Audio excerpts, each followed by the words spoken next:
Est-ce que quelqu'un peut dire gloire à Dieu? Alléluia. Donc on est très content d'être là ce matin. Donc on est... la grâce de Dieu, c'est ce qui nous porte. Donc toutes les fois qu'on avance avec Dieu, on comprend toujours que ce n'est que l'effet de sa grâce. Nous ne pouvons rien faire de nous-mêmes. Sinon, je pense qu'on serait ailleurs. Mais on avance, on poursuit par la grâce de Dieu. Et ce matin, on a une grâce vraiment d'être là parce que mon corps est souffrant depuis quelques jours. Mais le Seigneur a permis que je sois là. Si vous voyez que je transpire, c'est parce que j'ai de la fièvre. Donc vous allez prier pour moi, ça va aller. Dis Amen. Donc, mais le Seigneur m'a donné une parole pour vous encore ce matin. Donc je vais partager cette parole avec vous. Et ça va vous faire du bien. Et la parole que le Seigneur me dit encore pour vous ce matin, on est en train de parler depuis plusieurs jours, plusieurs mois et plusieurs semaines déjà de Christ, la manifestation du Christ qui est le fondement de la vie de tout chrétien, de la vie de tout être humain qui croit en Jésus-Christ. Le fondement de la vie d'un homme en Christ, en Dieu, c'est Christ. Dis Amen. Donc, et c'est quelque chose que nous avons pour tendance à négliger et peut-être par manque de compréhension, mais qui est la base fondamentale de la vie de tout chrétien, de toute personne qui accepte Jésus. Quand on accepte Jésus, la conscience que nous avons à l'acceptation de Jésus-Christ, c'est que nous acceptons Jésus, nous voyons Jésus comme étant le sauveur du monde, le Messie qui avait été promis, et nous savons qu'en Jésus, nous avons le salut, et pour nous, le salut, c'est tout simplement recevoir la capacité pour aller au ciel et vivre avec Dieu pour l'éternité. Ça, c'est la pensée primaire qu'on a de la conception du salut. Mais en réalité, le salut, je vous avais parlé la dernière fois, qui est sotéria. Le salut, c'est un processus que Dieu met en place qui te donne la capacité de te repositionner dans la position initiale, originale que tu avais déjà en Dieu parce que tu existais déjà en Dieu. Dis Amen. Donc nous vivions déjà en Dieu, nous existions déjà en Dieu. Donc ce qui nous a séparés de Dieu, c'est le péché. C'est lorsque Adam et Ève ont péché, le péché a entraîné la séparation avec Dieu, ce qu'on appelle la mort. La mort n'est pas la cessation de la vie, la mort n'est pas la cessation de l'existence, mais la mort, c'est la séparation avec Dieu. Nous avons été séparés de Dieu. Maintenant, pour réconcilier avec Dieu, pour revenir à notre position initiale, Dieu a envoyé Jésus, qui est le chemin, la vérité et la vie. Donc, il nous a réconciliés avec Dieu, mais en nous réconciliant avec Dieu, il a introduit en nous la vie de Dieu. Donc, la vie de Dieu en nous s'appelle Christ. La vie de Dieu, le caractère de Dieu, la nature de Dieu, la ressemblance de Dieu en nous s'appelle Christ. Maintenant, quand la vie de Dieu vient en toi, c'est comme un seau qui est rempli d'eau, mais si, ou bien ta voiture, je ne sais pas, tu as rempli ta voiture d'essence, mais ce n'est pas l'effet que tu remplis ta voiture d'essence qui fait que la voiture va rouler. Il faudrait que tu rentres dedans, que tu passes la clé et que tu décides de prendre la voiture et de rouler avec. Pour permettre à ce que l'essence puisse passer dans les différents compartiments de la voiture et amener la propulsion pour pouvoir avancer. Et là, on dit que la voiture avance parce qu'il y a l'essence qui permet à la voiture de rouler. Nous avons reçu l'essence de Dieu en nous. Maintenant, c'est à nous de permettre à ce que Dieu puisse se déployer, puisse se mouvoir à l'intérieur de nous. C'est-à-dire que de laisser former en nous pour prendre toute la place, l'amplitude qu'il doit prendre. D'où le titre de mon message ce matin, « Laisse Christ se former en toi ». Laisse Christ se former en toi. Et tu dois laisser Christ. Christ est en toi. Dis Amen. Christ est en toi. Si tu as reçu Jésus, c'est qu'il est en toi. Mais pourquoi tu ne lui laisses pas l'opportunité de se former en toi? Il est en toi. Donc s'il est en toi, le désir de ton cœur, la quête permanente de ta vie doit être la nécessité de donner la priorité, de donner la possibilité à l'esprit, à Christ de se former en toi. Le désir que Christ soit formé en toi doit être la quête permanente de ta vie. Chaque jour, tu dois lui laisser de plus en plus de place. Que tu diminues et que lui, il a pareil.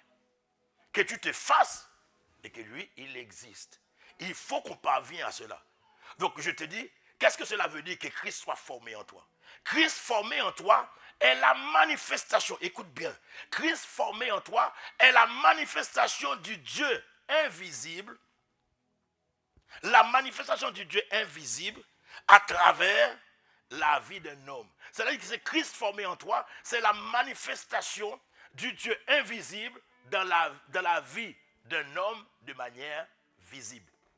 Dieu est invisible, et tu le sais, parce que Dieu est esprit, et l'esprit n'a ni chair ni os, donc on ne peut pas voir un esprit. Donc Dieu est esprit. Pour se manifester à l'homme, il doit trouver un corps. Et quand il vient habiter en toi, maintenant tu deviens le reflet de sa personne, l'empreinte de sa personne, la manifestation de sa personne. S'il vient en toi, ce n'est pas uniquement pour te rapatrier au ciel, c'est parce qu'il veut avoir un lieu d'habitation. Il veut avoir un lieu, il veut avoir un QG où il peut s'exprimer, où il peut se manifester, où il peut se mouvoir. Voilà pourquoi il te prend comme transporteur, comme porteur, comme vase, comme récipient, pour qu'à travers toi, on voit le Dieu invisible. Le Dieu invisible est en toi, le Dieu de l'univers, le Dieu infiniment grand, le Dieu infiniment puissant, le Dieu infiniment redoutable, le Dieu qui est un feu dévorant. Ce Dieu-là, ce grand Dieu, le grand Jéhovah, habite en toi. Et il ne vient pas s'accommoder dans ta vie pour se cacher, il vient s'accommoder en toi pour qu'il soit exprimé, pour qu'il soit vu, reconnu et apprécié des autres. Tu n'as pas été sauvé pour rien, dis Amen. Et tu n'as pas été sauvé pour être rapatrié au ciel, dis Amen. Maintenant, pour qu'il puisse apparaître en toi, pour qu'il soit vu en toi, tu dois lui laisser la possibilité de pouvoir le faire. Et ça, je comprends bien que pour nous, on a du mal à comprendre cela, parce que Christ formé en nous est un mystère. Dis avec moi un mystère. Donc c'était un mystère. Ce n'est plus un mystère pour toi. Puisque c'était un mystère pour la génération passée, pour les patriarches, pour Abraham, Isaac, Jacob, pour Joseph, David, tous ceux de l'Ancien Testament. Christ formé en toi aujourd'hui était un mystère pour eux. C'est pourquoi on aura beaucoup de choses à raconter avec les patriarches lorsqu'on va se retrouver au ciel, lorsqu'on va leur dire que, mais vous savez que nous avons vécu avec Dieu, Dieu était en nous. Ils vont lui dire, mais comment ça? Oui, Dieu était en nous. Parce qu'eux, ils n'ont pas connu ça. Dieu n'était pas en eux. Ils n'ont pas connu ça. Donc, ça reste. C'est pour cela que quand on explique ça à quelqu'un, on a du mal à saisir la portée de cette vérité. Parce que même la Bible parle de cela comme un mystère. Un mystère caché. Un mystère, c'est quoi? Un mystère est un secret. Un mystère est quelque chose qui est inaccessible à la compréhension ou à la raison humaine. Un mystère, c'est quelque chose d'inconnu. Un mystère, c'est quelque chose qui est de l'ordre surnaturel. Un mystère, c'est quelque chose qu'on n'arrive pas à percer. Mais pourtant, ce mystère-là, dans Colossiens 1, 26 à 29, la Bible dit, le mystère caché de tout temps. Caché de tout temps, caché aux générations passées, caché de tous les âges, dans tous les âges. Mais, dis avec moi, mais, mes écrans de retour ne fonctionnent, celui-là ne marche pas. Il dit, mais, révélé, manifesté, à qui? À ces, non, parce que là c'est vous. Manifesté maintenant à ces, qui sont les saints de Dieu? C'est nous, c'est nous. Ouais, on vous dit que vous êtes les saints de Dieu, vous acclamez pas Dieu. Ce qui était inaccessible, inconnu, caché, gardé secret à la génération passée, Dieu l'a révélé à toi et à moi. Donc c'est pour toi, c'est pour nous aujourd'hui, ce n'est plus un secret. Parce que nous sommes dans la révélation de ce qui était caché à la génération passée, au patriarche. Dieu, je ne sais pas qu'est-ce que Dieu a vu en toi. Est-ce que c'est ta tête qu'il aime à ce point-là? Mais il a décidé de révéler cela à nous, aujourd'hui, qui sommes ses saints serviteurs et servantes. Il dit qu'il révèle cela. À qui Dieu a voulu faire connaître quelle est la glorieuse richesse de ce mystère. Ce mystère n'est pas n'importe quel type de mystère, c'est un mystère glorieux, c'est un mystère merveilleux. Et c'est un mystère riche. Donc on pourrait inverser pour dire la richesse de ce mystère, c'est une richesse merveilleuse, c'est une richesse glorieuse, c'est une richesse extraordinaire que Dieu vient nous révéler pour nous faire croire et nous faire comprendre que ce mystère-là que nous sommes en train de vivre, nous qui sommes des païens, c'est que Christ en nous est l'espérance de la gloire. C'est un mystère révélé, mais ce n'est pas n'importe quel mystère. On décrit ce mystère comme un mystère glorieux, comme un mystère glorieux, comme un mystère merveilleux. Donc, nous sommes en train de vivre ce mystère aujourd'hui. Christ en nous, c'est une richesse merveilleuse. Christ en toi, mon frère, ma soeur, est une richesse glorieuse. J'ai pris tout simplement que vous arriviez à comprendre que Christ qui est en vous, c'est quelque chose d'extraordinaire. Non, mais en fait, tu n'as pas compris encore. Il faudrait qu'un jour, ou peut-être même pendant que je suis en train de te parler, tu rentres un peu, tu oublies ton voisin, ta voisine, tu oublies ce que tu vas manger cet après-midi. Tu penses à toi, tu dis, waouh, Dieu est en moi. Non, je laisse tomber. Je dis, si tu parviens, je prie tout simplement qu'un jour le Seigneur t'emmène à avoir cette réflexion. Tu n'as pas besoin d'aller plus loin, de juste réaliser que le Dieu de l'univers, le Dieu de tout temps, ce Dieu extraordinaire habite en moi, vit en moi. Je transporte sa présence. Je transporte sa gloire. Tu vas voir, le jour où tu parviens à réfléchir de cette manière-là, tu sors du rikiki. Tu sors du système de pensée limité, bloqué. Tu vas t'arrêter de te voir comme un minable. Je te dis, le fait que tu te vois, que tu te sous-estimes, que tu te considères comme un vaurien, c'est parce que tu n'as pas encore réalisé que Dieu est en toi. Oh, laisse tomber. Le jour où tu y parviens à ce niveau-là de compréhension, tu deviens imbattable. Tu deviens imbattable. Pourquoi? Si Dieu est en moi, c'est que je suis Dieu. Le jour où tu deviens conscient que Dieu est en toi, tu dis bye bye au rejet. Parce que tu n'as plus besoin que quelqu'un te considère. Tu n'as rien à faire. Je suis Dieu. Si tu me considères, la grâce est pour toi, c'est pas pour moi. Oh, je dis, ben non, attends, franchement. Ben non. Quand tu réalises ça, c'est toi qui as besoin de moi. Je te dis, c'est toi qui as besoin de moi. C'est toi. Donc si tu me rates, tant pis pour toi. J'étais là comme une connexion de bénédiction pour toi. Si tu me banalises, si tu me négliges, autant pour toi. Parce que moi, je transporte Dieu. Oh, laisse tomber. Non, si tu me vois pleurer, je pleure du fait que je vois que tu rates une opportunité. Si. Bon, j'ai de la peine pour toi. Parce que tu ne sais pas qui je suis. Ah oui. Le jour où tu réalises que Dieu est en toi, tu dis, même la tristesse, les jours où tu reconnais ça, la tristesse va te dire, tu peux me laisser prendre mes affaires pour partir. Tu dis, dégage, vite fait. Oui, parce que pourquoi? La Bible dit, la joie du Seigneur est ma force.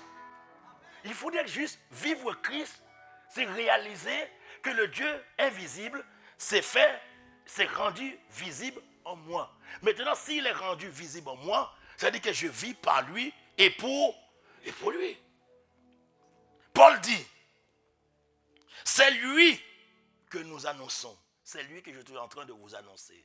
Je suis en train de vous annoncer Christ formé en vous.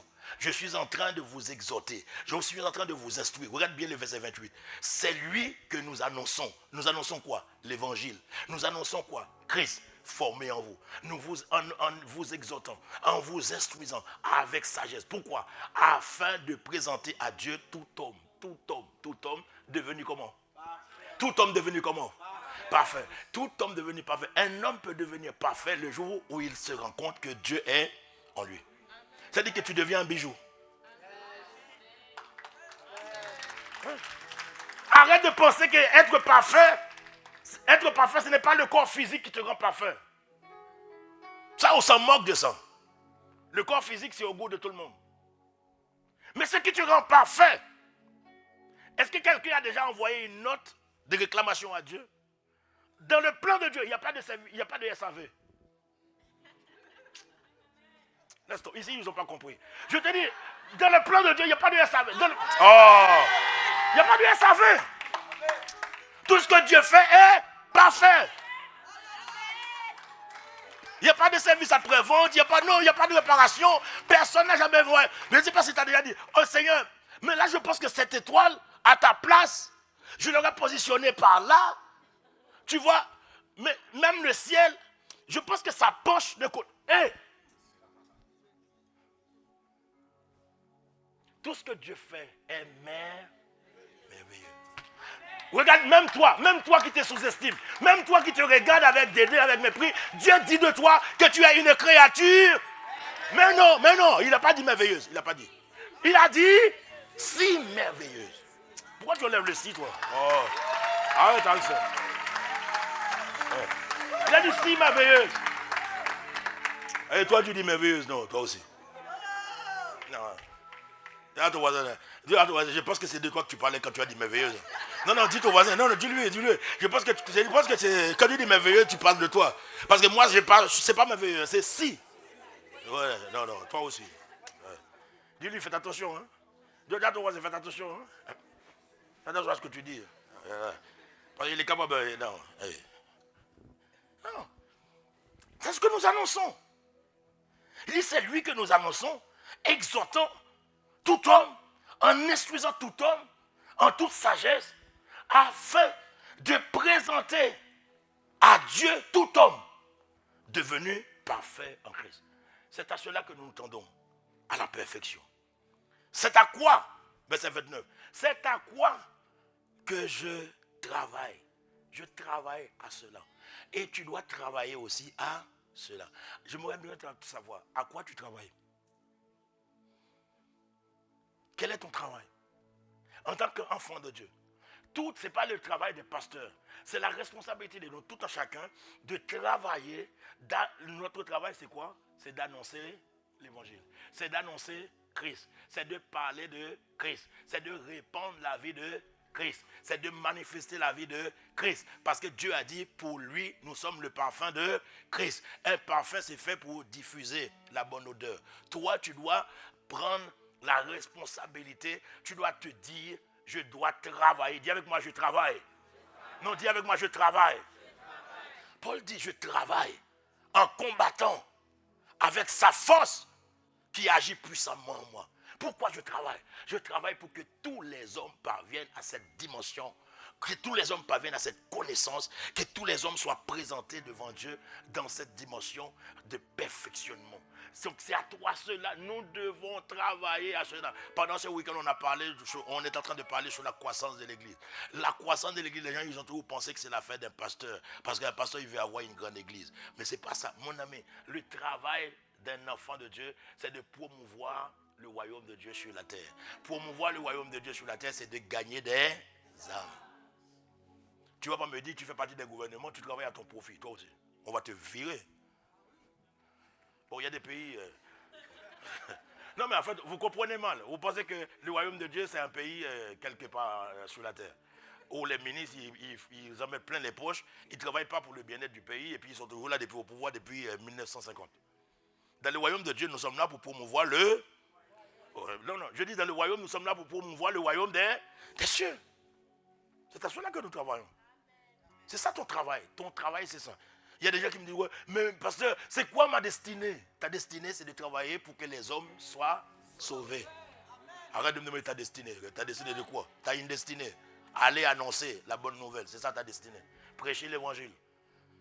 Faire en sorte que les hommes soient rendus parfaits. C'est ça ta destinée. Dieu t'a créé pour ça. Et il est venu en toi pour ça. Dis Amen. Donc ce mystère caché, inconnu des patriarches, des générations passées, Dieu a choisi de te révéler ce mystère glorieux. A choisi de te révéler ce mystère merveilleux. Dieu a choisi de te révéler la richesse de ce mystère, à savoir Christ en vous, l'espérance de la gloire. La génération passée, les patriarches ne marchaient pas. Hier soir, le Saint-Esprit me dit ça. Il me dit, mais tu sais que les patriarches, ça paraît tellement évident quand on le sait, mais tu sais que tous ceux de l'Ancien Testament ne marchaient pas selon l'esprit. Ils ne marchaient pas selon l'esprit. Il n'y avait pas le Saint-Esprit en eux. Ils vivaient, ils marchaient par la foi. Ils entendent Dieu, ils marchent. Mais ils n'étaient pas guidés, ils n'étaient pas conduits, ils n'étaient pas poussés par le Saint-Esprit. C'est de l'Ancien Testament. Donc, ceux de l'Ancien Testament, j'aime bien, moi maintenant je vais cesser de les critiquer, parce que tu dis, ah ouais, mais le roi David, comment il a fait pour pécher, et puis comment il a fait pour tuer, et il et prendre Bathsheba. Mon ami, il n'avait pas l'esprit de Dieu en lui. Tu comprends? Donc lui, il ne savait pas faire la distinction entre marcher selon l'esprit et marcher selon les œuvres de la chair. C'est dans Galates. Est-ce que c'était dans l'Ancien Testament? Ben non. Ils n'avaient pas le Saint-Esprit en eux. Le Saint-Esprit était sur eux uniquement comme une onction. Mais l'onction ne demeure pas toujours. L'onction vient, quand tu as fini de faire le service, l'onction te quitte. Et sans onction, tu fais comment?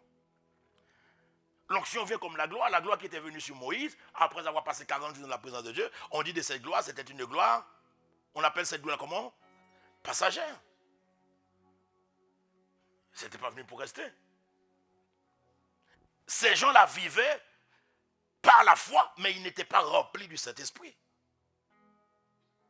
Ils ne connaissaient pas le principe qui consiste à marcher selon l'Esprit et non selon la chair. Alors que l'on sait être dirigé, conduit, poussé, on est dirigé, on est conduit, on est poussé par celui qui nous remplit. Vous êtes d'accord? Luc 4, verset 1er. La Bible dit, Jésus, comment? Oh, vous connaissez. Jésus, allons-y ensemble. Jésus, rempli du Saint-Esprit, revint du Jourdain et il fut conduit, dirigé, poussé dans le désert pour être tenté. Pourquoi? Parce qu'il était rempli du Saint-Esprit. On est dirigé, tout être humain est dirigé, conduit, poussé par celui qui le remplit. Donc, les patriarches, ceux de l'Ancien Testament, n'étaient pas remplis du Saint-Esprit. Donc, ils ne pouvaient pas être dirigés par le Saint-Esprit. Être rempli du Saint-Esprit, c'est quoi? Être rempli du Saint-Esprit signifie vivre complètement sous l'influence du Saint-Esprit. Vivre complètement sous son influence. Être rempli du Saint-Esprit, c'est être transformé par sa puissance. C'est marcher sous l'autorité du Seigneur Jésus dans l'obéissance à sa parole. C'est ça, être rempli du Saint-Esprit. Donc ce domaine était un mystère caché pour la génération passée. Il marchait avec Dieu. C'est vrai qu'on critiquait Abraham. On dit, oh, comment il a fait pour prendre la petite servante. Mais mon ami, il n'était pas rempli du Saint-Esprit. Il n'était pas rempli. Ils avaient la parole. Ils marchaient par la foi. C'est pour cela qu'ils posent la question à Dieu, mais est-ce que c'est mon serviteur qui sera mon héritier? Après, il dit, mais peut-être que l'enfant promis, c'est par la servante que Dieu va nous le donner. Parce que n'ayant pas le Saint-Esprit en lui, il n'avait pas le discernement. Tu comprends? Alors que nous, c'est pour cela qu'avec ces bien-aimés-là, nous allons passer beaucoup de temps de discussion dans le ciel. Et ils vont finir par nous reprocher. Mais dire, hé les gars, je pense que si Dieu était en vous, vous avez pu faire aucune bêtise. Hein? Parce que nous, on n'était même pas remplis de lui. On savait quand même obéir à sa parole. On entend et on obéit. Abraham a entendu Dieu lui dire, quitte ton pays, quitte ta patrie, quitte la maison de ton père. Il entend et il part. Aujourd'hui, non seulement tu entends, mais on te remplit. Soyez remplis du Saint-Esprit. C'est un impératif. C'est un ordre, c'est un principe. Quand tu es rempli, tu es dominé par celui qui te remplit. Celui qui est rempli d'alcool, quand il marche, tu vois là, tu maîtrises bien. Tu vois, il est dirigé, conduit, guidé par l'alcool qui le remplit. Il est sous l'influence de l'alcool. Et il fait ce que la puissance de l'alcool lui dit de faire. Quand tu es rempli du Saint-Esprit, tu es dirigé, conduit, guidé par l'influence du Saint-Esprit qui te remplit. Donc si tu n'es pas guidé, conduit par le Saint-Esprit, c'est parce que tu ne te laisses pas remplir par le Saint-Esprit. Et quand tu ne te laisses pas remplir par le Saint-Esprit, tu es rempli de l'autre parce que la nature a horreur du vide. Voilà pourquoi tu dois te dépêcher, tu dois t'efforcer, tu dois laisser Christ former en toi. Parce que si Christ n'est pas formé en toi, quelque chose d'autre ou quelqu'un d'autre va se former en toi. Et je n'ai pas besoin de te dire qui prendra la place. Je n'ai pas besoin de te le dire. Ce matin, on ne veut pas être méchant. Dis amen seulement, je continue. Amen. Donc la vie de Christ en nous, c'est notre assurance. La vie de Christ en nous, c'est notre espérance de la gloire à venir. La vie de Christ en nous, c'est la vie éternelle. Seule sa présence, seul Christ en nous et dans notre communion constante, intime avec lui, arriveront à dissiper nos doutes quant au fait de gagner le ciel et de vivre la vie de Christ sur la terre. Quand tu sais que Christ est en toi et que tu sais que sa présence est là et que tu vis dans l'intimité, dans la communion avec lui, tu n'as aucun doute sur ton salut, tu n'as aucun doute sur le fait de gagner le ciel et tu n'as aucun doute par rapport aux vicissitudes de la vie parce que tu sais ce n'est plus toi qui vis mais c'est Christ qui vit en toi. Et c'est là mon premier point. Avoir Christ, c'est avoir la vie. Avoir Christ, c'est avoir la vie. Quand je dis la vie, ce n'est pas la respiration seulement. La vie, c'est tout ce qui concerne ton existence. Ton foyer fait partie de ta vie. Tes enfants font partie de ta vie. Ton travail fait partie de ta vie. Ta santé, c'est ta vie. Ton ménage, c'est ta vie. Tout ce que tu entreprends fait partie de ta vie. La plupart du temps, on rime la vie seulement au fait de respirer. Non. La vie, quand tu dis la vie, c'est tout ce qui... C'est le package. C'est tout ce qui constitue ton environnement qui fait partie de ta vie. Mais quand Christ est dans ton environnement, quand Christ est en toi, ça veut dire que tu as la vie. Avoir Christ, c'est avoir... Oh là là, avoir Christ, c'est avoir la vie. 1 Jean 5, verset 11 à 13, second 21. Or, voici ce témoignage. Dieu nous a donné, écoute bien, voici ce témoignage. Dieu nous a donné la vie éternelle et cette vie éternelle est dans son Fils. En qui Dieu nous a donné la vie éternelle? Il nous a donné la vie éternelle dans son Fils. Donc il n'y a pas de vie éternelle ailleurs que dans le Fils unique venu du Père. La vie éternelle, le mode de vie que tu as, se trouve uniquement en Christ. Verset 12. La Bible dit, celui qui a le Fils a la vie. Donc si celui qui a le Fils a la vie, on peut comprendre aussi que celui qui n'a pas le Fils n'a pas la vie. Tu vois, c'est simple. La vie, Dieu est trop simple. Il fait les choses succinctement. Celui qui a le Fils de Dieu a la vie. Et celui qui n'a pas le Fils de Dieu n'a pas la vie. Frère, il n'y a pas de juste milieu. C'est l'un ou l'autre. On ne peut rien inventer. C'est clair, c'est simple, c'est limpide. Tu as le Fils, tu as la vie. Tu n'as pas le Fils, tu n'as pas la vie. Ne nous fatigue pas. Fatigue-toi toi-même. Mais c'est clair, c'est clair. Il n'y a rien de plus simple. Même avec ton ami le plus proche, tu peux lui dire tout simplement, mon ami, c'est simple, c'est simple, c'est simple. Et c'est tellement simple, je pense que c'est pour cela que ça t'échappe. Celui qui a le Fils a la vie, celui qui n'a pas le Fils n'a pas la vie. Il n'y a pas d'explication, il n'y a pas de logique, il n'y a rien à faire, il n'y a rien à philosopher là-dessus. Là, c'est simple. Dieu enlève toute philosophie. Ce n'est pas la peine de disserter là, il n'y a rien. Ne me fais pas 20 pages pour m'expliquer. Frère, celui qui a le Fils a la vie, celui qui n'a pas le Fils n'a pas la vie, point final. Et tu dis Amen. Amen. Voilà, c'est simple. Et il continue encore, verset 13. Je vous ai écrit cela à vous qui croyez au nom du Fils de Dieu. Donc ce message est adressé à ceux qui croient déjà. À ceux qui croient au nom du Fils de Dieu. Pourquoi on répète cela? Pourquoi on leur parle encore de ce témoignage? Pourquoi Dieu insiste à parler de ce témoignage? Il insiste à parler de ce témoignage afin que vous sachiez que vous avez la vie éternelle et que vous continuez à croire. C'est là le péché que nous commettons. Que vous continuez à croire au nom du Fils de Dieu.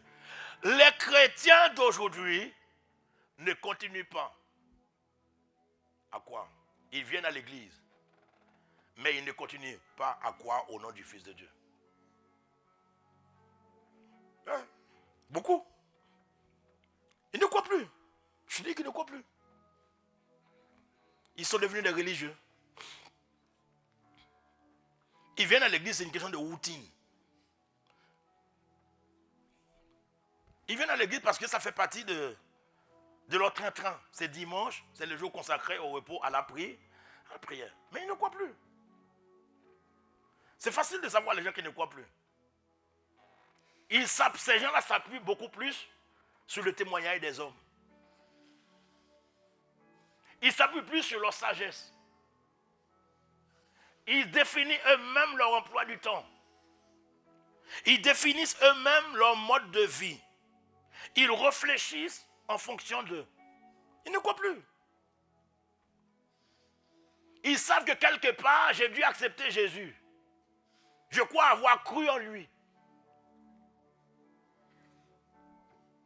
Donc, je viens à l'église. Mais leur attitude et leur comportement ne démontrent pas quelqu'un qui continue à croire au Fils de Dieu.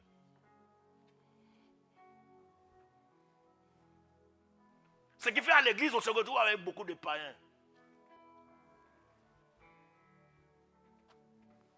Ils viennent parce qu'ils ont des préoccupations, des demandes, des sollicitations. Vous savez, dans Matthieu 6, quand Jésus donnait son discours général au peuple juif, les gens sont venus parce qu'à ce moment-là, dans Matthieu 6, les gens pensaient que Jésus était venu comme le libérateur, celui qui va venir les délivrer de la main de la colonisation des Romains. Donc, comme il donnait son discours général, donc les gens venaient avec leurs revendications.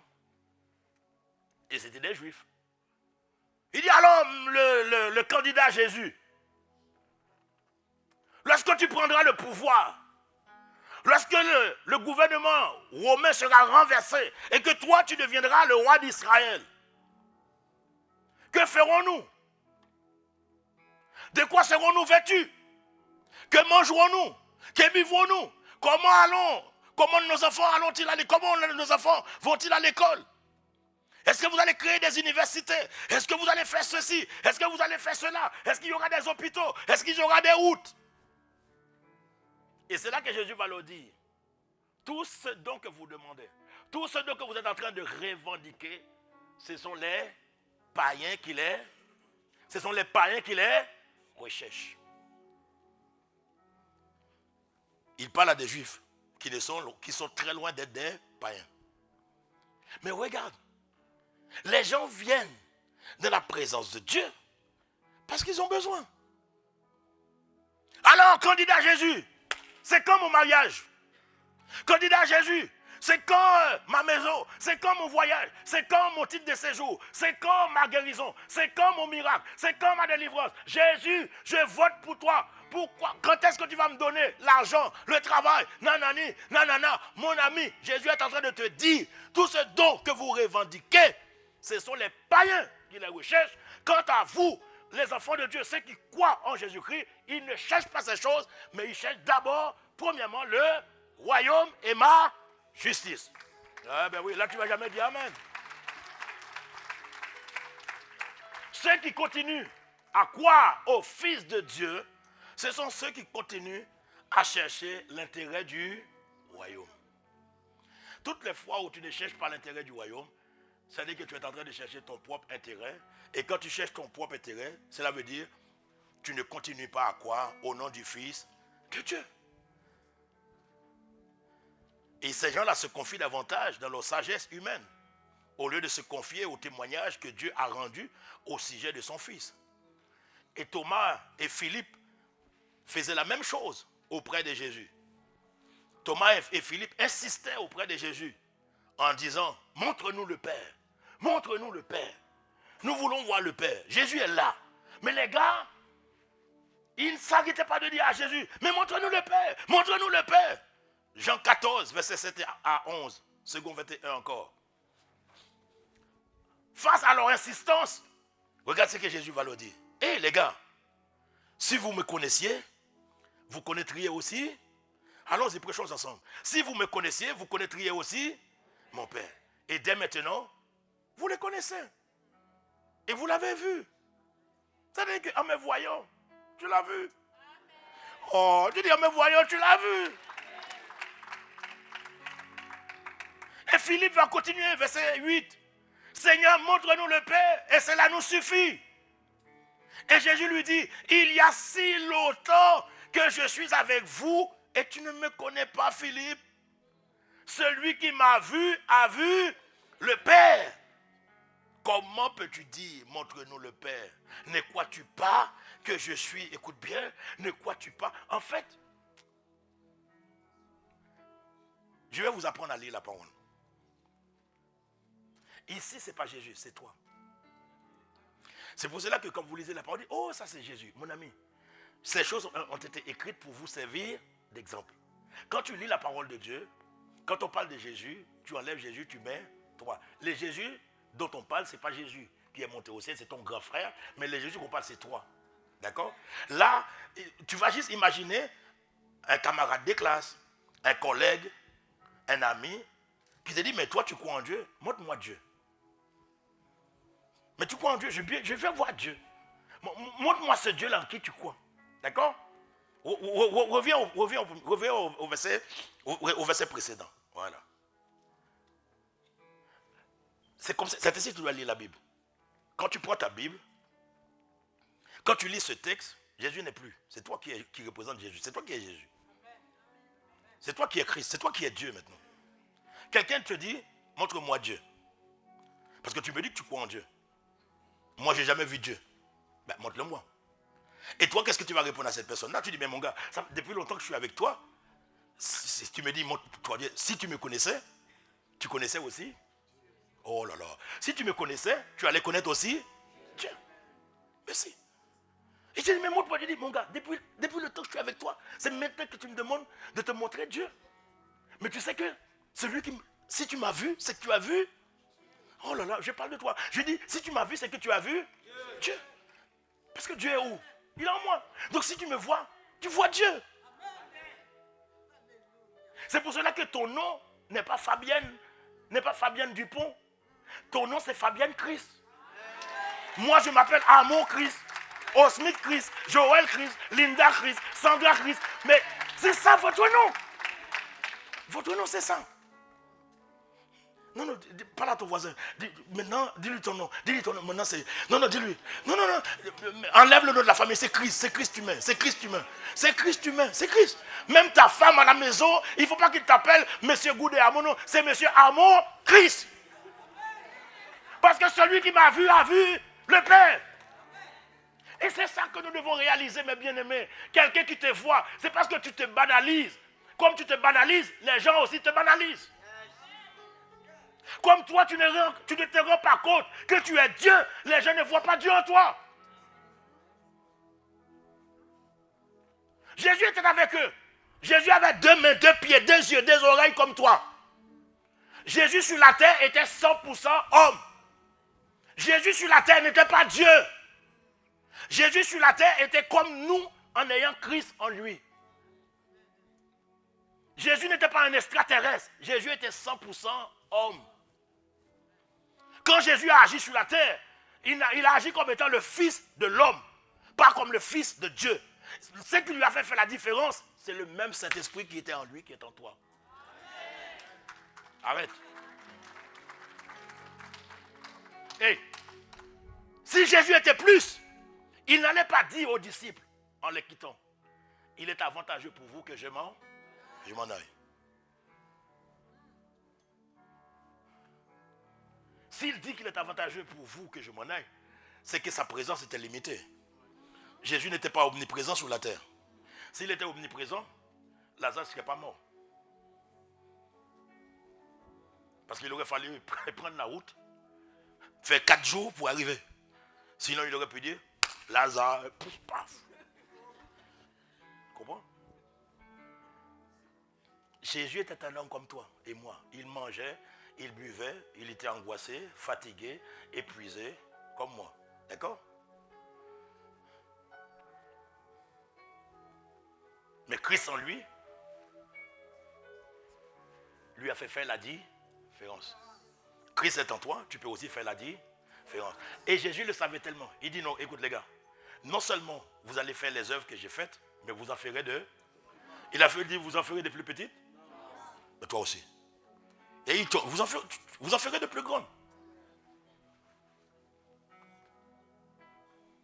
Donc arrête, tu dois réaliser.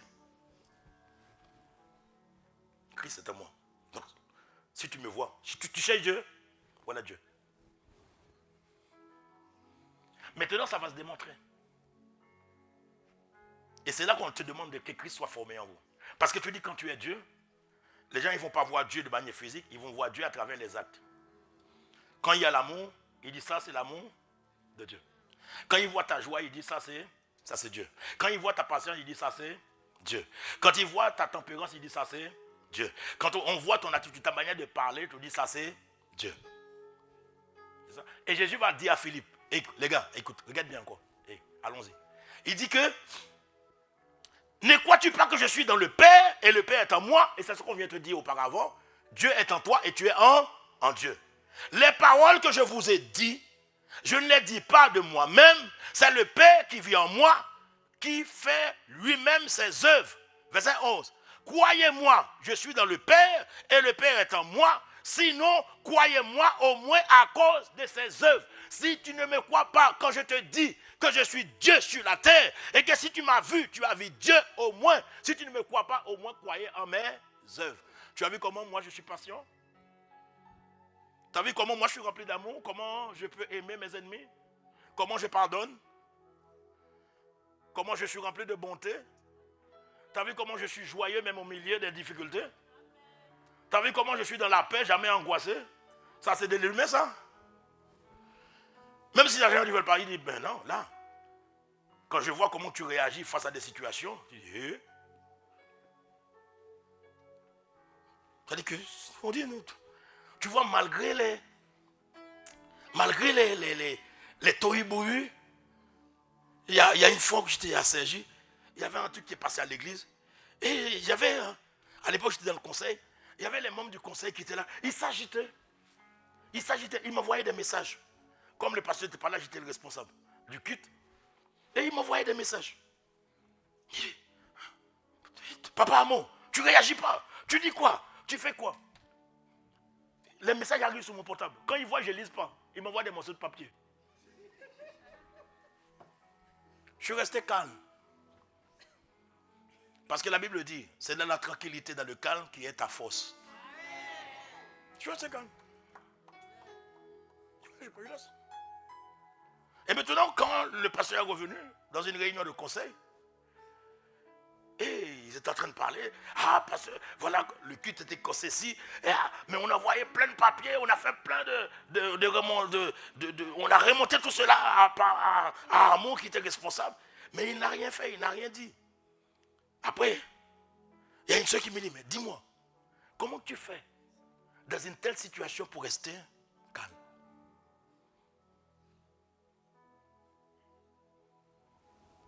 Dis-moi, comment Jésus a fait dans la barque pour rester calme? Si tu m'expliques, je t'expliquerai. Est-ce qu'avec mes agitations, ça allait changer les choses? Non. Des fois, tu te mets en colère, tu casses tout. Est-ce qu'après avoir tout cassé, ça a changé quoi? À part de casser ce que tu as cassé. Tu pètes un câble, tu insultes les gens. Après avoir insulté, bien insulté les gens. Dis-moi, qu'est-ce que ça a changé pour toi? Est-ce que après avoir insulté les gens, les choses ont bougé? Non, non, dis-moi. Après avoir tabassé ton enfant, tabassé ton mari, tabassé ta femme, dis-moi, qu'est-ce que ça a changé? Non, non, dis-moi. Non, non, si ça a changé, dis-moi.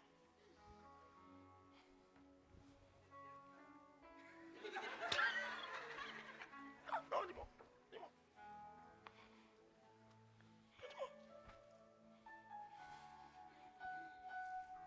Tu me dis, ouais, moi j'ai fait la dépression, je vais pas à l'école, je vais... Bon, écoute, depuis le jour où tu arrêtes d'aller à l'école, est-ce que tu deviens plus intelligent? Non, dis-moi. Ça fait longtemps que tu ne vas plus à l'école.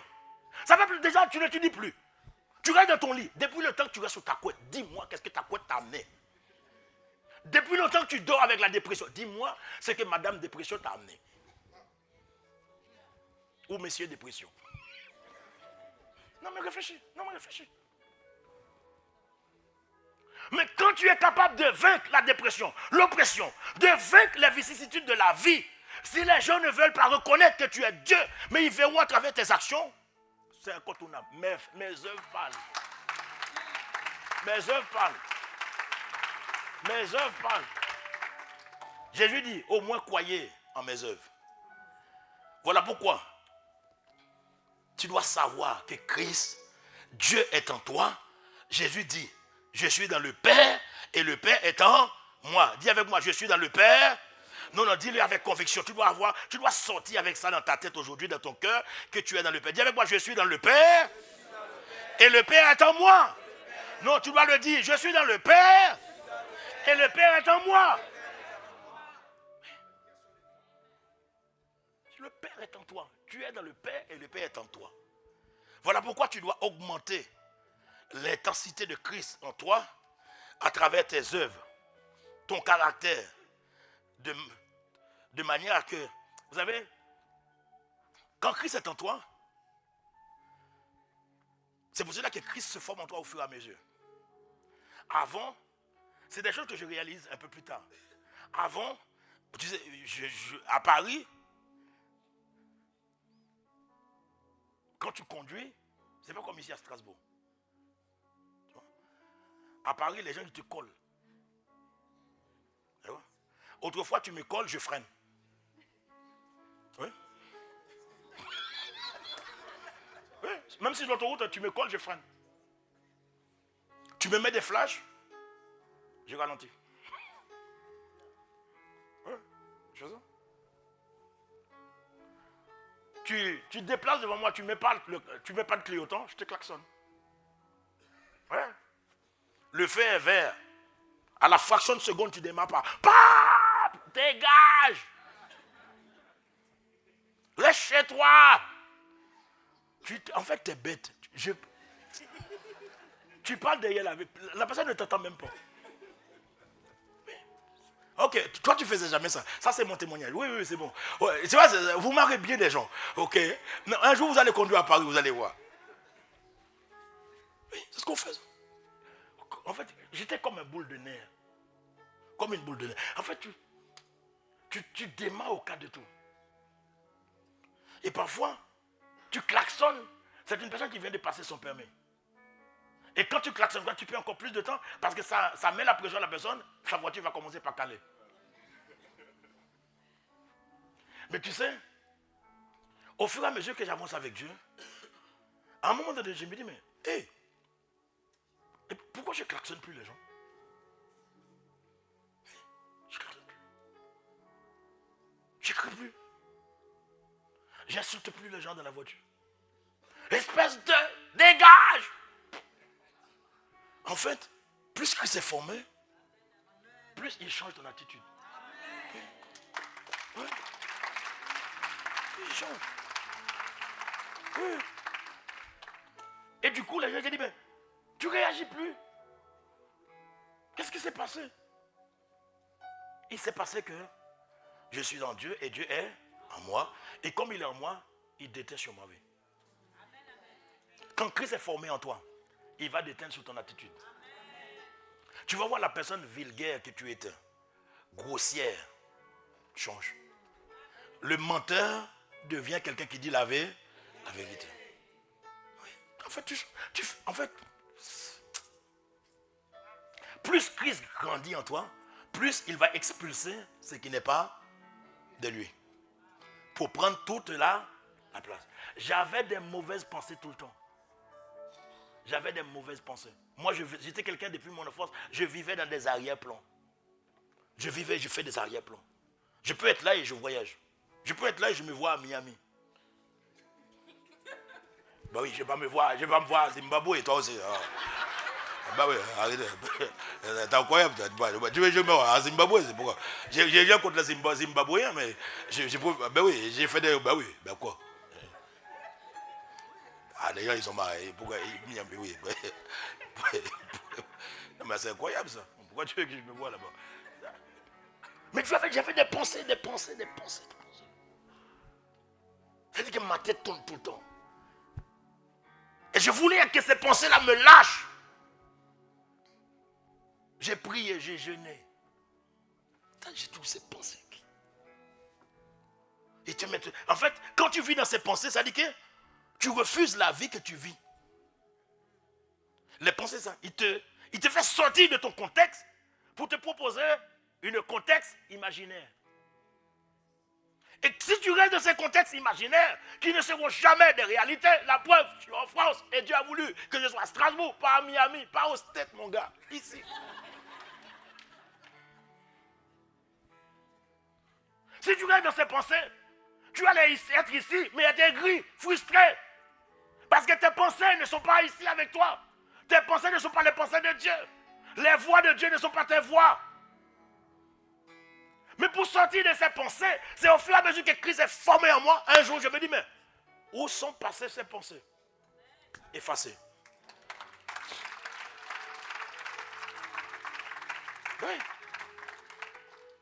Parce que c'est au fur et à mesure que tu laisses Christ former en toi, que les pensées bizarres, les pensées de suicide, les pensées de mort, les pensées de folie, les pensées de jalousie, d'envie. Parti. Parce que Christ est formé en toi. Parce que Christ est formé en toi. Donc Jésus, c'est ce qu'il a fait. Depuis le jour, tu dois comprendre ça. Depuis le jour de ta nouvelle naissance, Dieu est venu habiter en toi. Pas seulement pour te rapatrier au ciel, mais pour que sa renommée soit répandue à travers toi. Pour que son nom soit connu à travers toi. Dieu ne vient pas habiter en toi pour faire du tourisme, pour t'amener au ciel. Il est venu habiter en toi pour que sa renommée soit répandue. Sa renommée, c'est quoi? Pour que son amour soit répandu. Sa bonté soit répandue. Sa miséricorde soit répandue. Tout ce qu'il est, c'est ce qui doit sortir de toi. Dis Amen. Jean 17, verset 6.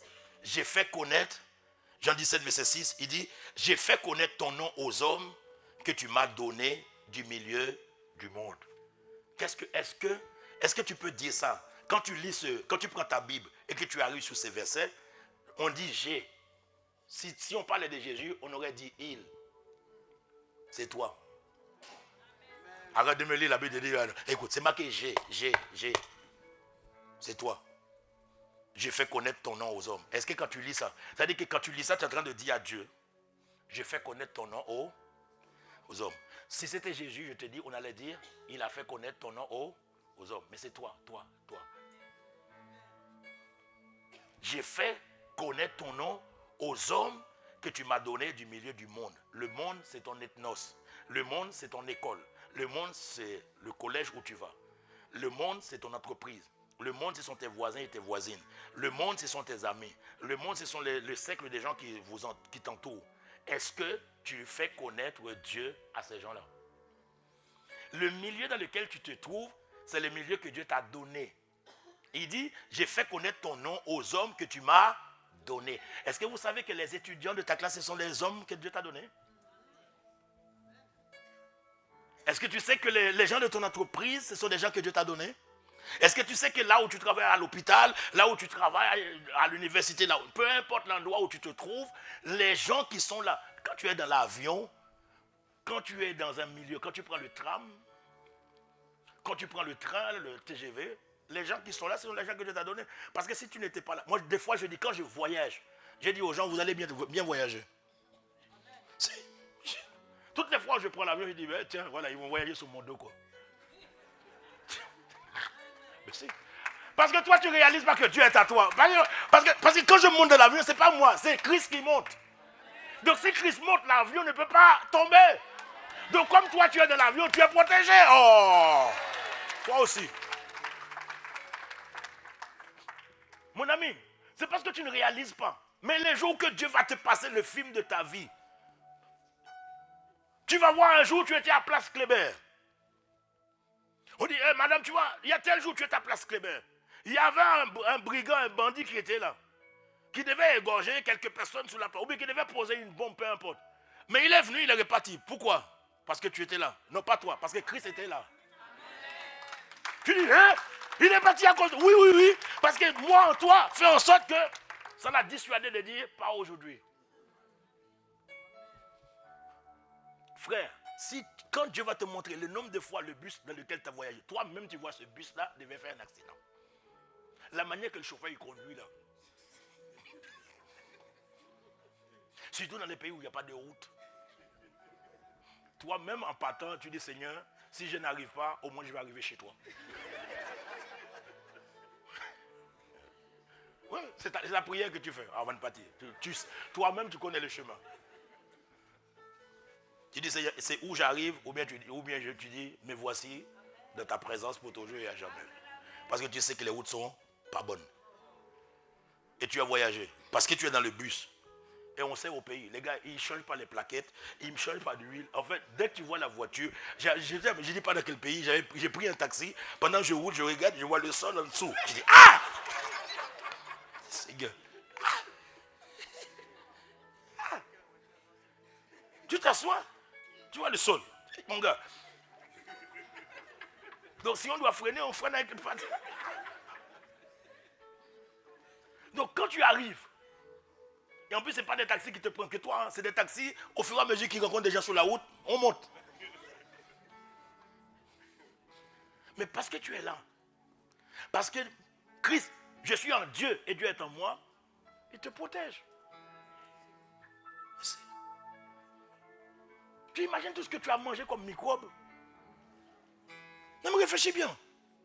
Tout ce que tu as mangé comme produit chimique. Si Dieu n'était pas en toi pour éliminer tout ça,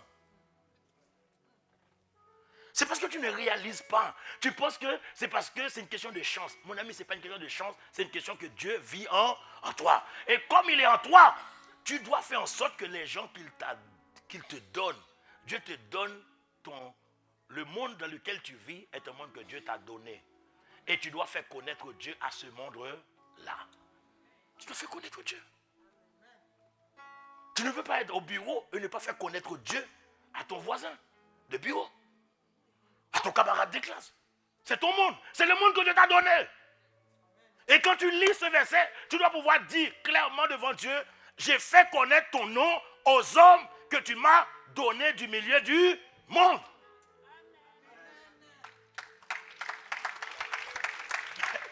Oui. Sinon tu vas dire quoi à Dieu? Je suis venu en toi pour que tu me fasses connaître. Tu n'auras pas le temps de me faire connaître à tout le monde, mais de me faire connaître au monde que je t'ai donné. Quels sont les mondes que je t'ai donnés?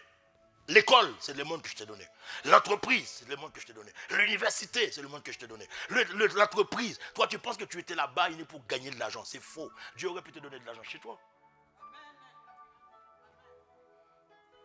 Ok. Jean 17, verset 26. Je leur ai fait connaître, ce n'est pas ils, c'est je, toi. Est-ce que tu peux lire ça? Pour dire Seigneur, je leur ai fait connaître ton nom au monde que tu m'as donné. Et je leur ferai encore connaître C'est pas que je l'ai fait, mais je le ferai encore connaître. Afin que l'amour dont tu m'as aimé soit aussi en eux. En fait, l'amour que Dieu t'a donné est un amour transmissible. Tu dois transmettre ce que Dieu t'a donné. C'est pourquoi la vie chrétienne est une chaîne dont tu es un maillon. Tu dois étendre ton maillon vers l'autre pour que lui aussi, il puisse devenir un maillon. Lui, il va continuer, il va continuer, il va continuer, jusqu'à ce qu'on finisse par faire rentrer la planète Terre dans cette chaîne qui va les entraîner dans le royaume des cieux.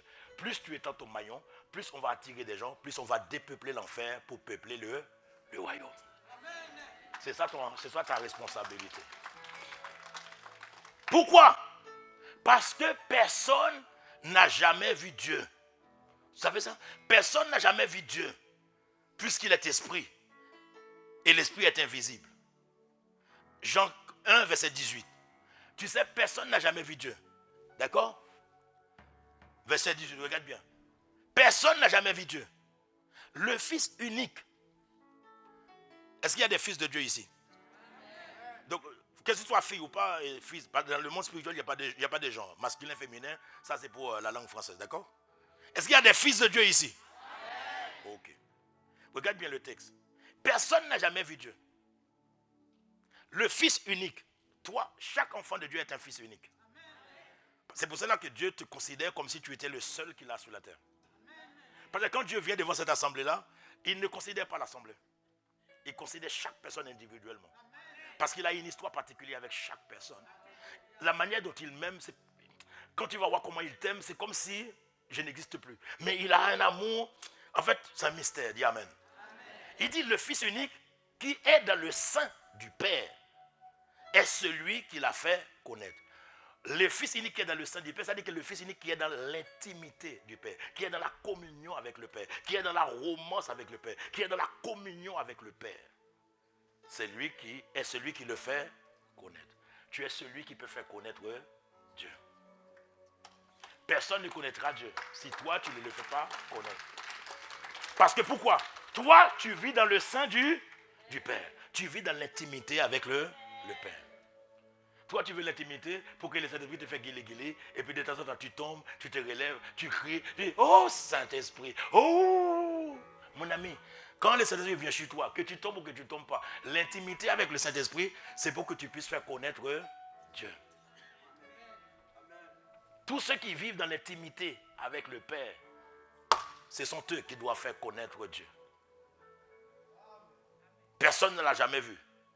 Mais en toi, on le verra. Dieu ne peut être connu qu'à travers toi, qui est son Fils. Le Fils est dans le sein, dans l'intimité du Père. Et c'est ce Fils-là qui va le faire connaître. Alors, pour terminer, si quelqu'un est uni au Christ, comme Paul le dit dans 2 Corinthiens 5, 17, la version parole de vie. La version courante dit si quelqu'un est en Christ. Mais la version parole de vie dit si quelqu'un est uni au Christ, il est créé à nouveau. Ce qui est ancien est fini et il est devenu, et ce qui est nouveau est là. Si quelqu'un entre en communion vivante avec le Christ, il devient un homme nouveau. Il est recréé. L'ancien état est passé, est dépassé. Ce qui était autrefois a disparu. Donc quand tu sais que tu es un homme recréé, ton attitude, ta vie devienne la vie de Dieu. Donc Christ est formé en toi. Écoute bien, Christ est formé en toi lorsque tu ne vis que pour l'intérêt du royaume. Décide maintenant de vivre pour l'intérêt du royaume. Quand tu vis pour l'intérêt du royaume, tu vas voir que obligatoirement, les choses anciennes vont passer. Et en toi, toutes les choses deviendront nouvelles. Pourquoi? Parce que tu ne cherches que l'intérêt du royaume. Tu ne cherches pas l'intérêt de ton portefeuille. Tu ne cherches pas l'intérêt de ta carrière. Tu ne cherches pas l'intérêt de ta famille. Tu ne cherches pas l'intérêt de ton bien-être. Hier au mariage, je leur disais que le mariage ne rend pas heureux. Parce que beaucoup se marient pour être heureux. C'est faux. Ouais. Depuis quand un homme peut rendre un homme heureux? Lui-même, il n'est pas heureux déjà. n'importe quoi. Ce qui te rend heureux, c'est quand tu fais ce pourquoi ton Créateur t'a créé. Quand tu vis pour le plaisir de ton Créateur est heureux et toi tu deviens heureux. Pourquoi? Parce que tu as fait la joie de ton maître. Ton maître te donne la joie. Et quand tu as la joie maintenant, tu peux partager la joie. Je leur ai dit, regarde le poisson. Quand il est dans l'eau, son Créateur a fait le poisson pour qu'il soit dans l'eau. Et dans l'eau, il doit nager. Donc quand le poisson nage, il ne fait que faire ce pourquoi son Créateur l'a créé. Donc il fait plaisir à son Créateur. Je pense que vous avez, la plupart d'entre vous, là quand je vais chez vous, je vois que vous avez des aquariums. Je ne sais pas pourquoi, mais vous avez des aquariums. Mais quand tu vois les petits poissons là qui nagent, hein, ça te fait plaisir. Parce que c'est leur environnement. Ils sont en train de faire ce pourquoi Dieu les a créés. Si tu les sors de l'eau, ils seront asphyxiés. Parce que ce n'est pas leur environnement. Donc, de la même manière, Dieu qui t'a créé, quand tu vis pour l'intérêt du royaume, tu es en train de faire ce pourquoi il t'a créé, il prend plaisir en toi, et tu fais ça avec solennité, tu fais ça avec majesté, parce que c'est ma vie, quoi. C'est ma vie. Et quand tu fais ça, Dieu, non seulement il prend plaisir en toi, mais tu es en train d'accomplir la volonté de Dieu. Tu es en train d'accomplir la volonté de Dieu. Mon ami, la vie de Christ, vivre Christ, ce n'est pas venir à l'église. Vivre Christ, c'est faire la volonté de Dieu. Et pour faire la volonté de Dieu, tu dois être constamment à Gethsémani. Gethsémani, c'est l'endroit où on va pour prier pour l'accomplissement de la volonté de Dieu, pour dire à Dieu que ta volonté soit faite dans le ciel comme sur la terre. Mais nous prions plus. Ta Gethsémani, c'est uniquement pour aller demander ce que tu as besoin. Gethsémani, c'est l'endroit où on prie pour l'accomplissement de la volonté de Dieu. Et on sait, la volonté de Dieu, c'est que les hommes soient... Ah, tu ne vas pas le dire. La volonté de Dieu, c'est que les hommes soient sauvés. Est-ce que tu pries pour la région? Est-ce que tu pries pour la ville? Est-ce que tu pries pour les gens de ton immeuble? Est-ce que tu pries pour les perdus? Est-ce que quand tu es dans le train, dans le tram, dans le bus, tu vois autant de gens dans le bus, dans le tram qui ne sont pas sauvés? Est-ce que tu te poses la question, quand tu regardes un match de foot, tu vas au terrain, tu vas là-bas à la méno, quand tu vois autant de gens qui crient derrière un gars qui shoot un ballon, est-ce que tu dis, mais est-ce que ces gens-là, si eux ils meurent, est-ce qu'ils vont au ciel? Est-ce que c'est le souci de ton cœur? Est-ce que pendant que tu es au foot avec eux, tu es en train de crier, vas-y l'OM? Non, ici c'est pas l'OM, c'est pas ça. Quoi? Je ne connais pas votre club là, c'est quoi? Vous m'avez jamais invité. Racine. Racine quoi encore? Racine Carré? Racine Club de Strasbourg. Vas-y Racine! Et que dans ton cœur tu as dit, Seigneur, sauve-les. Sauve-les. Regarde, ils sont nombreux ici. Mais ils sont très peu à l'église. Sauve-les. Pourquoi? Parce que Dieu ne souhaite pas que ces gens-là meurent sans lui. Donc la volonté de Dieu, c'est que ces gens-là soient sauvés. La volonté de Dieu, c'est que même les gens qui sont méchants avec toi, Dieu veut qu'ils soient sauvés. Mais pour qu'ils soient sauvés, il faut que tu ailles à Gethsémani pour fléchir le genou, prier jusqu'à ce que tes sueurs deviennent des gouttes de sang pour demander leur salut. C'est ça la volonté de Dieu. C'est la volonté de Dieu. Et quand tu fais ça, vous savez, quand tu fais ça, Christ qui est formé en toi, ta vie ne sera plus jamais une vie où tu es en train de stagner. Ta vie ne peut plus jamais être bloquée. Ta vie ne peut plus être jamais limitée. La peur ne peut pas te neutraliser. La peur ne peut pas te paralyser. Les inquiétudes ne peuvent pas te gagner. Pourquoi? Parce que si je vis, ce n'est plus moi qui vis, c'est Christ qui vit en moi. Et Christ vit en moi lorsque je vis pour l'intérêt du royaume. Tu comprends? Si tu veux sortir des limitations, des blocages, si tu veux sortir des inquiétudes, de la peur, des soucis, tu veux sortir de tout ce qui te tracasse, qui te fracasse, qui te frustre. Cherche l'intérêt du royaume.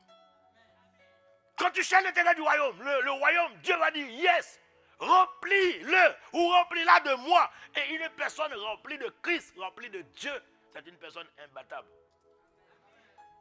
Et là, il n'y a rien qui peut bloquer ta vie. Parce que tout ce qui est né de Dieu, la Bible dit, triomphe du monde. Tout ce qui est né de Dieu, tout ce en qui Christ est visible, triomphe du monde. Et je déclare ce matin que tu triomphes du monde. Je dis tu triomphes du monde ce matin. Tu triomphes du manque de pardon ce matin. Oh, je dis tu triomphes du manque de pardon. Tu triomphes de l'impudicité, dis amen. Tu triomphes de l'immoralité, dis amen. Tu triomphes de l'immoralité sexuelle. Tu triomphes des addictions. Tu triomphes des dépendances. Dépendance à l'alcool, tu triomphes. Dépendance à la cigarette, tu triomphes. Dépendance à la drogue, tu triomphes. Tu triomphes de la colère, dis amen. Tu triomphes de la tristesse, dis amen. Tu triomphes du rejet, dis amen. Tu triomphes de la mélancolie, dis amen. Tu triomphes de la maladie, dis amen. Tu triomphes des forteresses, dis amen. Tu triomphes de l'amertume, dis amen. Tu triomphes de la jalousie. Tu triomphes de l'animosité. Oui, quand Christ est formé en toi, tu deviens un triomphateur. Tu triomphes des querelles, des disputes. Tu triomphes de l'orgueil, du mensonge, du vol. Tu triomphes de la lenteur. Tu triomphes du tourner en rond. Tu triomphes de l'assouplissement. Tu triomphes des malédictions héréditaires, dis amen. Mon ami, si tu veux triompher des malédictions héréditaires, ce n'est pas la peine de gêner. Tu gênes et tu ne cherches pas l'intérêt du royaume. Pour la raison pour laquelle tu gênes, c'est parce que tu veux sortir des malédictions. Non, si tu veux sortir des malédictions, cherche l'intérêt du royaume. Et le royaume s'en chargera de te débarrasser des malédictions héréditaires. Oh, on ne met pas les charrues avant les bœufs. Arrête, cherche Dieu. Si tu veux triompher des afflictions, de l'infirmité et de la maladie, cherche l'intérêt du royaume. Quand Christ est formé en toi, tu peux tout par celui qui te fortifie. C'est quand Christ est formé en toi. Voilà pourquoi tu dois t'efforcer afin que Christ soit pleinement formé en toi. Et c'est pourquoi Paul dit dans Galates 4, verset 19, mes enfants, pour qui j'éprouve de nouveau des douleurs, il dit des douleurs de l'enfantement, des douleurs de l'accouchement. Les femmes peuvent comprendre cela. Il dit mes enfants, pour qui j'éprouve de nouveau les douleurs de l'enfantement, les douleurs de l'accouchement. J'éprouve pour l'église, j'éprouve moi personnellement, pour le corps de Christ, pour les enfants de Dieu, pour Strasbourg, pour la région du Grand Est. J'éprouve ce besoin-là, cette souffrance-là. Et mon désir, et j'éprouve cette douleur-là, jusqu'à ce que Christ soit formé en vous. Jusqu'à ce que Christ soit formé en nous. Et ça, tu dois avoir cette douleur. Tu dois avoir cette douleur, cette souffrance en toi. Quand tu vois autant de gens en qui Christ n'est pas encore formé. Et de dire, voilà mon travail. Je vais me battre pour que Christ soit formé en ces gens-là, de manière à les présenter devant Dieu comme des hommes parfaits. Les gens méchants, les gens dangereux, les gens bizarres qui sont autour de nous, peuvent devenir des hommes parfaits. Si seulement tu introduis Christ en eux. Mais Christ doit entrer en eux si toi, tu leur communiques l'amour qui est en toi. Décide que Christ soit formé en toi afin de pouvoir former les autres. Parce que l'amour est contagieux. Que cela soit ton partage dans le nom de Jésus.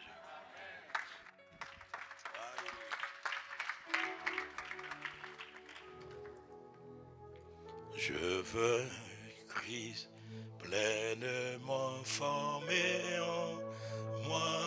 Je veux Christ formé en moi.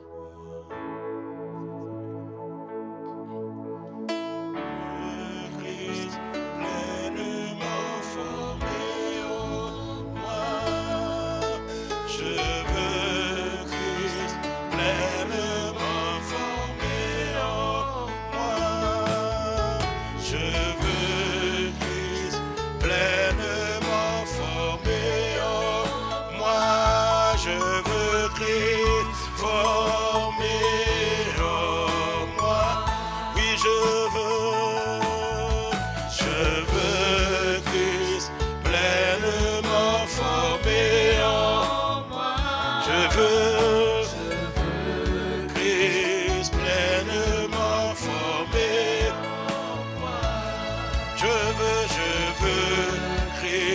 Christ pleinement formé en moi. Je veux Christ formé en moi. Je veux Christ pleinement formé en moi. Je veux Christ pleinement formé en moi. Je veux Christ pleinement formé en moi. Je veux Christ formé en. Si tu le désires, dis-le à haute voix. Je veux Christ pleinement formé en moi. Je veux Christ pleinement formé en moi. Je veux Christ pleinement formé en moi. Je veux Christ formé en. Une dernière fois comme une prière. Je veux Christ pleinement formé en moi. Je veux Christ pleinement formé en moi. Je veux Christ pleinement formé en moi. Je veux Christ formé en moi. Alors il se peut que tu sois ici ce matin, tu veux que Christ soit formé en toi.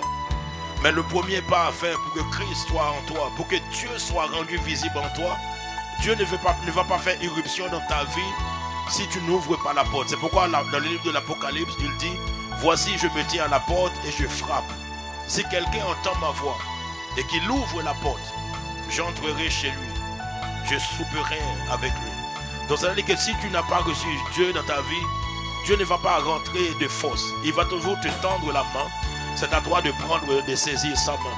Donc si ce matin tu veux saisir la main de Dieu, ce Dieu invisible, qui veut devenir visible à travers toi, pour que désormais tu puisses manifester cette vie de Christ, où ta vie sera transformée, où tu marcheras sous l'influence de l'Esprit, où l'amour qui a le caractère même de Dieu sera imprégné en toi. Alors je te demande de faire cette prière avec moi, de l'accepter comme ton sauveur et ton Seigneur. Ou si tu étais déconnecté de lui, séparé de lui pendant un moment, mais tu as à cœur de revenir au Seigneur afin de lui laisser la possibilité de s'exprimer à travers toi, à travers ta conduite, ton attitude, à travers ton comportement. Tu veux devenir un nouvel homme ou une nouvelle femme. Alors je te demande de faire cette prière. Alors je demande à toute l'assemblée de se joindre à toi pour faire cette prière. Dites avec moi, Seigneur Jésus, je te rends grâce pour la parole que tu m'as donnée aujourd'hui. Je viens pour te recevoir comme mon sauveur et mon Seigneur, afin que désormais tu sois rendu visible en moi. Et je veux te vivre et te manifester de manière à te faire connaître à mon environnement, au monde qui est autour de moi. Merci Père de m'inscrire dans ton plan, dès maintenant et pour toujours. Amen. Acclame le Seigneur, acclame le Seigneur. Est-ce qu'il y a une personne dans la salle qui a fait cette prière pour la première fois? S'il y a une personne qui a fait cette prière pour la première fois ou bien qui est reconnectée à Jésus, lève la main, nous voulons prendre le temps de bénir le Seigneur pour ta vie.